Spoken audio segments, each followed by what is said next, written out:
here now with he's the host of Special Report with Bret Baier. All right, Bret, now officials, what they're saying, they don't believe the outbreak was linked to any kind of man-made biological weapons program, according to your report, and they don't believe the contamination was intentional. Do we know this for certain, or is there a possibility it was manufactured? Is there a possibility the spread was intentional? You've confirmed in your reporting they protected their country, but they let the rest of the world get this virus.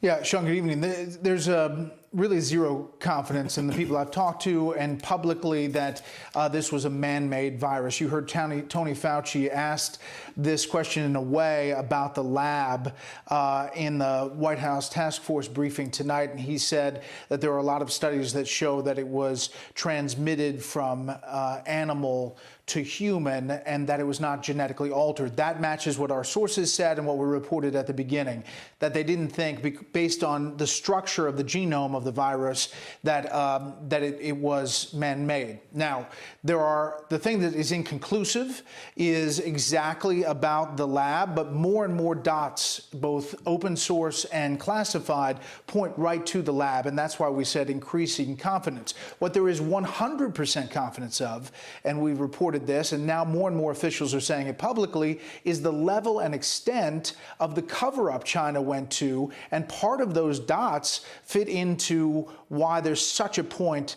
at looking at this lab. Secretary Pompeo talking about it publicly today with Hugh Hewitt on the radio.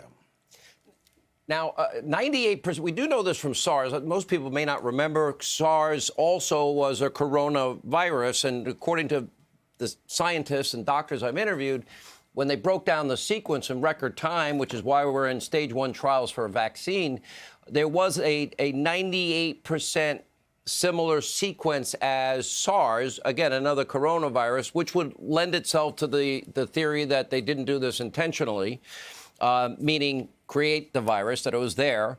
What is the exact evidence that that they're giving you? What are they saying specifically behind this report that proves this? On the man-made part, yeah, well, they believe that this doctor, Shizheng Li, who was working in the Wuhan virology lab, was essentially working on antiviral and immunization efforts. That's what our sources are saying. That's what matches some of the reports that were out from the University of South China and others, that there were efforts to study these viruses in that very lab.